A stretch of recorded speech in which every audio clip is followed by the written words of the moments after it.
देहरादून में ट्रैफिक की समस्या से लोगों को हर रोज दो चार होना पड़ता है। जाम की समस्या पुलिस के लिए भी एक बड़ी चुनौती बन रही है, लेकिन पुलिस ने अब शहर की ट्रैफिक व्यवस्था को सुधारने के लिए एक प्लान तैयार कर लिया है। दरअसल देहरादून में संकरी सड़कों पर स्कूलों के खुलने और बंद होने के समय जाम की समस्या बढ़ जाती है। दून शहर के 21 स्कूल सुबह 7 बजे से खुलने शुरू होंगे, जबकि दोपहर 1:45 तक सभी की छुट्टी हो जाएगी। स्कूल खुलने का समय 15 मिनट और छुट्टी का समय 30 मिनट पहले कर दिया गया है। ये बदलाव 19 जुलाई से एक हफ्ते के लिए ट्रायल के तौर पर लागू होगा।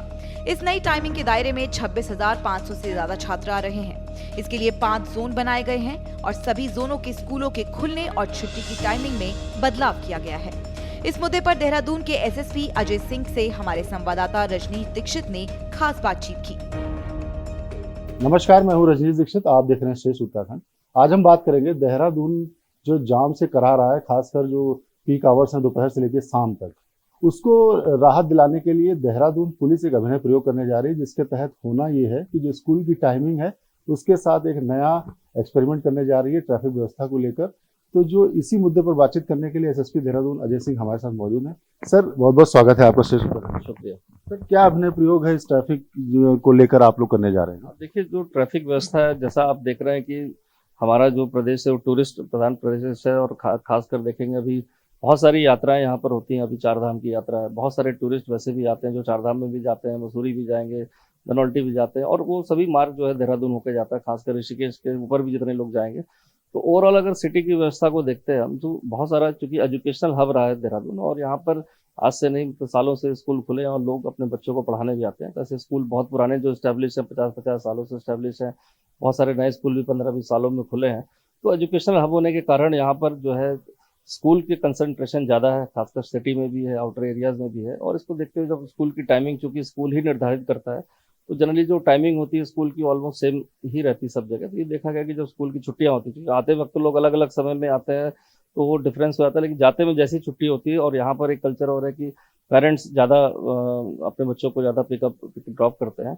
और दूसरा कि पार्किंग व्यवस्था कम है स्कूलों में, उसको देखते हुए क्या है कि पब्लिक ट्रांसपोर्ट कम यूज़ होता है।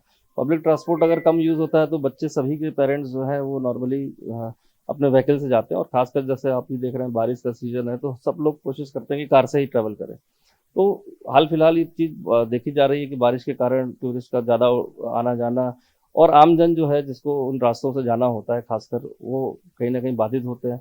प्लस मैं उन बच्चों को भी मानता हूँ कि जिन बच्चों को अपने घर में 15-20 मिनट में पहुंच जाना चाहिए, वो भी उस जाम में, जो कि स्कूल, एक स्कूल से निकलते हैं लेकिन दूसरा स्कूल कहीं पास में, तो वहाँ का जो ट्रैफिक जाम जो छूटने के बाद होता है, जहाँ पर 5,000-6,000 बच्चे निकल रहे हैं, उनके पेरेंट्स हैं, 1,000 गाड़ियाँ हैं, तो कहीं ना कहीं वो भी परेशान होते हैं। तो इसको देखते हुए सभी स्कूल्स के साथ 1-2 राउंड की मीटिंग की गई थी और उनसे इसमें मांगा गया था सुझाव कि आप कुछ टाइमिंग अगर हम 15-20 मिनट को प्लस माइनस करते हैं, तो उससे कम से कम 15 से 20 मिनट लगता है स्कूल के बच्चों को निकल के अपने अपने घरों को जाने में। तो उस पर कुछ सहमति बनी थी। फिर इसको हमने एक रैंडम सर्वे करके और देखा कि स्कूल की टाइमिंग कितने बजे छूटती है, कितने बजे जाते हैं और क्या भीड़ होती है। उसको देखते अभी 21 स्कूलों को खाली हमने अभी फर्स्ट फेज में लिया था, जो हमारे मेन इलाके, जो हम कहेंगे सिटी के हैं, वहाँ के स्कूल थे, जहाँ पर आसपास क्लस्टर में स्कूल है। मान लीजिए एक एरिया है डालने वाला क्षेत्र, एक हमारा राजपुर रोड है, पता चला वहाँ पर 500 मीटर की परिधि में ही 4 स्कूल हैं, तो उन स्कूलों को ही पहले लिया गया क्लस्टर फेज वाइज, और उनकी टाइमिंग्स में किसी को 15-20 मिनट बिफोर करके और 15-20 मिनट पहले छूटने का टाइम किया, किसी का 15-20 मिनट बढ़ाया गया, जो 15-20 मिनट बढ़ने के बाद होगा। इसको अभी चूंकि गर्मियों का सीजन है, इस तरह अब जाड़े के जब मौसम आएगा तो उसको हिसाब से नेचुरली इसको एडजस्ट कर लिया जाएगा।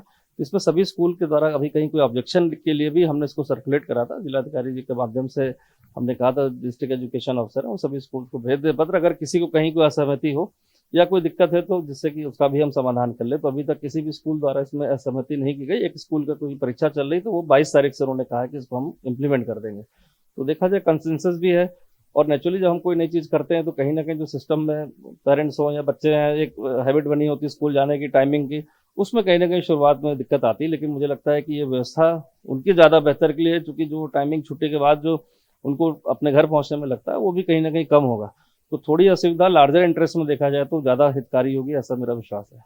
अच्छा सर, ये कब से इम्प्लीमेंट होगा और इसको लेकर जो स्कूलों की और जो ट्रैफिक प्लान है, नया एडवांस सिस्टम, वो सब तैयारी कर ली गई है? हाँ, देखिए, इसमें जो ट्रैफिक प्लान नॉर्मली वही रहता है, लेकिन जब हम ये टाइमिंग चेंज हो जाएगी तो कहीं ना कहीं 15-20 मिनट का जो स्पेस मिलता है उसमें स्कूल के जो पेरेंट्स बच्चों को लेके जा सकेंगे, तो 19 तारीख से इसको रखा गया, क्योंकि इसमें हमने 10 दिन का टाइम भी दिया स्कूल्स को भी दिया, और जिससे और पेरेंट्स को भी, वो अपना पेरेंट्स टीचर्स मीटिंग में उनके भी ग्रुप होते हैं, वहाँ भी वो डिस्कशन कर लें, जिससे कि किसी को ये ना लगे कि कोई निर्णय जो है बिना कंसेंसस के लिया गया। तो अभी तक कोई ऐसी शिकायत मतलब या कोई सुझाव किसी स्कूल के द्वारा नहीं आया, सिवाय के स्कूल को छोड़कर, जिन्होंने कहा कि 22 तारीख से हम इसको कर लेंगे। सर, इसके नतीजे अगर सफल होते हैं तो क्या माना जाए नज़ीर पेश करेगा देहरादून का ट्रैफिक प्लान सिस्टम? देखिए, कोई नज़ीर तो मैं नहीं कह सकता कि फर्क पड़ेगा, लेकिन कितना पड़ेगा ये तो एक्चुअल में जब कोई चीज़ इंप्लीमेंट होती है तो पता चलता है।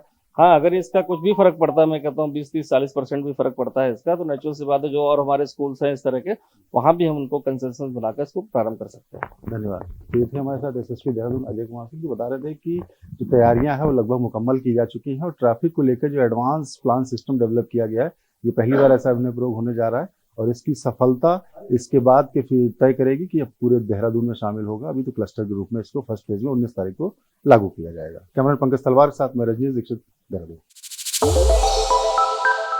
श्रेष्ठ उत्तराखंड पर खबरों से जुड़े रहने के लिए चैनल को सब्सक्राइब और लाइक करें, बेल आइकन दबाएं और देखते रहें श्रेष्ठ उत्तराखंड।